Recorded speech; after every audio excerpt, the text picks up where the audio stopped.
Kasus yang melibatkan perwira polisi Kompol Yogi Purusa Utama di Gili Trawangan, Nusa Tenggara Barat menyita perhatian publik. Namun, di balik sorotan kasus tersebut, muncul sosok perempuan muda bernama Misri Puspitasari yang juga ditetapkan sebagai tersangka. Kisah Misri, perempuan 23 tahun yang berasal dari keluarga sederhana, menjadi bagian tak terpisahkan dari peristiwa tragis ini. Misri Puspitasari tumbuh di tengah keterbatasan. Sejak kecil ia sudah terbiasa hidup mandiri setelah ayahnya, seorang buruh dan penjual ikan, meninggal dunia. Sebagai anak yatim, Misri memikul tanggung jawab besar sebagai tulang punggung keluarga. Ia harus menghidupi ibu dan 5 orang saudaranya seorang diri. Meski hanya lulusan SMA, Misri dikenal sebagai siswi berprestasi di sekolahnya.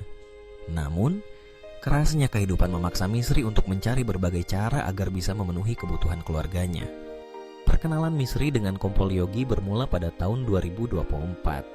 Hubungan mereka sebenarnya tak terlalu dekat saat itu. Yogi, yang pernah dekat dengan salah satu teman Misri di Jakarta, tiba-tiba menghubungi Misri melalui pesan di Instagram. Percakapan mereka berlanjut ke aplikasi WhatsApp. Hingga pada tanggal 15 April 2025, sehari sebelum insiden pembunuhan, Yogi mengirimkan pesan yang mengubah hidup Misri selamanya.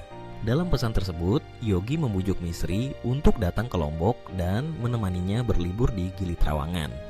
Ia menjanjikan semua kebutuhan Misri selama di sana akan ditanggung, mulai dari transportasi, akomodasi, hingga imbalan jasa sebesar 10 juta rupiah untuk 1 malam. Bagi Misri, tawaran itu terasa seperti jalan keluar dari tekanan ekonomi yang menghimpit keluarganya. Ia pun menerima ajakan tersebut. Setibanya di Lombok, Misri dijemput oleh Brigadir Muhammad Nur Hadi, sopir pribadi Yogi. Mereka menuju ke villa yang telah disewa di kawasan Gili Trawangan. Di sanalah Misri bertemu dengan Yogi, polisi lain bernama Ibda Haris Chandra, dan seorang perempuan bernama Melani Putri yang menemani Haris.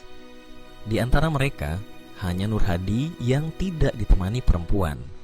Ia hanya menjalankan tugas sebagai sopir dan bawahan Yogi. Malam yang awalnya direncanakan sebagai malam pesta dan bersenang-senang itu berubah menjadi tragedi. Kompol Yogi dan Haris Chandra, yang merupakan atasan langsung Nur Hadi di Subdit Paminal Propam Polda NTB, terlibat dalam peristiwa yang berujung pada kematian Nur Hadi. Motif dan detail kronologi kejadian masih dalam penyelidikan pihak berwenang.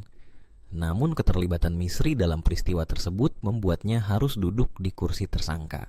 Polda Nusa Tenggara Barat menetapkan Misri sebagai tersangka bersama Kompol Yogi dan Ibda Haris. Nama Misri pun menjadi perbincangan bukan hanya karena perannya, tetapi juga karena latar belakang hidupnya yang penuh perjuangan. Keputusan Misri menerima tawaran Yogi tak lepas dari beban ekonomi yang selama ini ia tanggung. Namun, keputusan itu justru menyeretnya ke dalam pusaran kasus hukum yang rumit. Kasus ini menjadi pengingat tentang betapa sebuah keputusan yang tampak sederhana bisa membawa dampak besar dan tak terduga. Di satu sisi muncul pertanyaan tentang tanggung jawab moral dan hukum. Di sisi lain, kisah Misri juga memperlihatkan realitas sosial tentang tekanan ekonomi yang dihadapi banyak anak muda di Indonesia. Kini, proses hukum berjalan. Misri harus menghadapi konsekuensi atas keterlibatannya.